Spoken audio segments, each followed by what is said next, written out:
Hello दोस्तों, राधे राधे। कैसे हैं आप सभी? आशा करती हूँ कि आप सभी अच्छे होंगे। आज मैं लेकर आई हूँ एक नई कहानी। बहुत समय पहले की बात है। पहाड़ों से घिरे एक छोटे से गांव में एक किसान का बेटा मोहन रहता था। मोहन दिल का साफ था, मेहनती था, लेकिन उसके मन में एक कमजोरी घर कर गई थी। वह हमेशा अपनी तुलना दूसरों से करता। गांव में जब भी बच्चे दौड़ लगाते, मोहन सबसे पीछे रह जाता। जब खेल होते तो कोई ऊंचा कूद कूद जाता, कोई तेज भाग जाता, कोई गीत गा देता, कोई बांसुरी बजा देता। मोहन हर बार मायूस हो जाता। वह सोचता, क्यों मैं किसी भी काम में अच्छा नहीं हूँ? क्यों क्यों सब मुझे बेहतर क्यों सब मुझसे बेहतर है? धीरे धीरे यह आदत उसके भीतर घर कर गई, हीन भावना में बदल गई। जब भी कोई दोस्त अपनी तारीफ करता, मोहन के चेहरे पर मुस्कान तो होती, लेकिन भीतर ही भीतर वह टूट जाता। उसका आत्मविश्वास कम होता जा रहा था। एक दिन बहुत उदास होकर मोहन जंगल की तरफ निकल गया। वहाँ एक शांत नदी बहती थी और उसके किनारे एक बड़ा पीपल का पेड़ था। उसी पेड़ की छांव में एक बुजुर्ग साधु ध्यान कर रहे थे। मोहन पास जाकर बैठ गया और रोने लगा। साधु ने आंखें खोली और बोले, बेटा क्यों रो रहा है? क्या परेशानी है? मोहन ने फिर सिर झुकाकर कहा, बाबा मुझे समझ नहीं आता कि मैं इतना साधारण क्यों हूँ। गांव के बाकी सभी बच्चे मुझसे अच्छे हैं। कोई तेज दौड़ता है, कोई अच्छा गाता है, कोई अच्छी तलवारबाजी करता है। मैं किसी भी काम में नहीं हूँ। मुझे लगता है मैं कभी कुछ नहीं कर पाऊंगा। साधु उसकी बातें सुनकर मुस्कुराए और बोले, बेटा क्या तुम मेरे लिए एक छोटा सा काम करोगे? मोहन ने आंसू पोंछकर सिर हिला दिया। साधु ने अपनी थैली से 2 बीज निकाले। एक बीज पीपल का था और दूसरा सूरजमुखी का। उन्होंने कहा, दोनों बीज खेत में बो दो और रोज पानी देना, बस यही काम करना। मोहन ने बिना सवाल किए वैसे ही किया। कुछ ही दिनों में सूरजमुखी का पौधा मिट्टी से बाहर आया। उसकी हरी हरी पत्तियां और पीली पंखुड़ियां देखकर गांव वाले हैरान रह गए। लोग उसकी तारीफ करने लगे।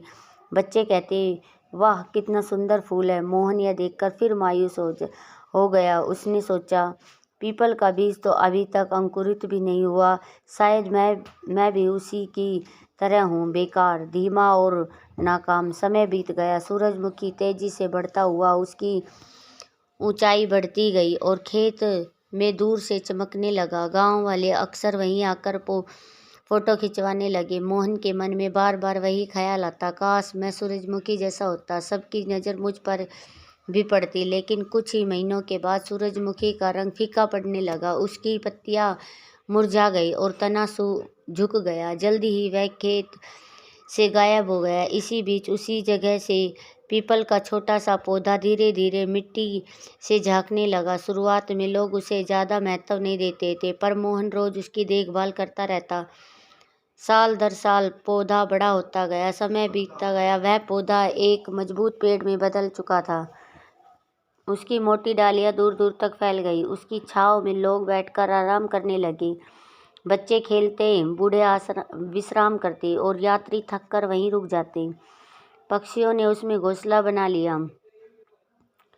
गाय भैंस उसके नीचे बैठने लगी। अब पीपल सिर्फ एक पेड़ नहीं था, बल्कि पूरे गांव का सहारा बन गया। एक दिन साधु फिर मोहन के पास आए और बोले, बेटा देख, सूरजमुखी जल्दी खिला और जल्दी ही मुरझा गया, लेकिन पीपल देर से बड़ा हुआ और आज सबको सहारा दे रहा है। हर बीज की अपनी गति होती है, अपनी ताकत होती है। अगर पीपल सूरजमुखी से तुलना करता तो शायद कभी बढ़ ही नहीं पाता। मोहन की आंखों में चमक आ गई। उसके दिल में जैसे कोई बोझ उतर गया। उसे समझ आ गया कि अपनी तुलना दूसरों से करना बेवकूफ़ी है। हर इंसान का अपना समय आता है, अपना हुनर और अपनी जगह होती है। वह साधु के पैरों में गिर कर बोला, बाबा अब मैं समझ गया, मुझे खुद को कमज़ोर नहीं समझना चाहिए।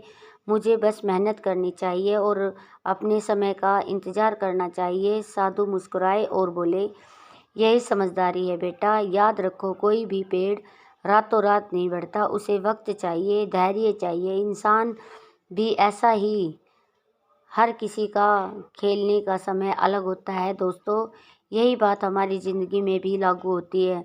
हम अक्सर सोचते हैं कि लोग हमसे आगे निकल गए, कोई स्कूल में अच्छा है, कोई नौकरी में तेज़ी से बढ़ रहा है, तो कोई जल्दी अमीर बन गया। हमें लगता है हम पीछे रह गए, लेकिन यह सच है कि हर किसी की ज़िंदगी का अपना समय होता है। किसी का सूरजमुखी जैसा जल्दी खिलना, जल्दी ख़त्म हो जाना, किसी का पीपल जैसा धीरे धीरे बढ़ना, लेकिन हमेशा टिके रहना, सबको सहारा देना। इसलिए खुद की तुलना किसी से मत करो।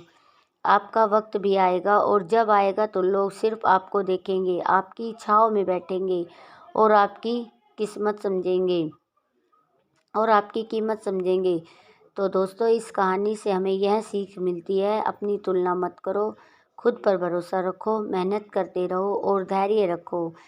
जब आपका समय आएगा तो आपके चमकदार और मजबूत कोई नहीं होगा। अगर यह कहानी आपको अच्छी लगी हो तो इसे अपने दोस्तों तक ज़रूर पहुंचाएं और बताइए आपको क्या लगता है, इंसान को तुलना करनी चाहिए या नहीं। अंत में बोलो राधे राधे। धन्यवाद दोस्तों।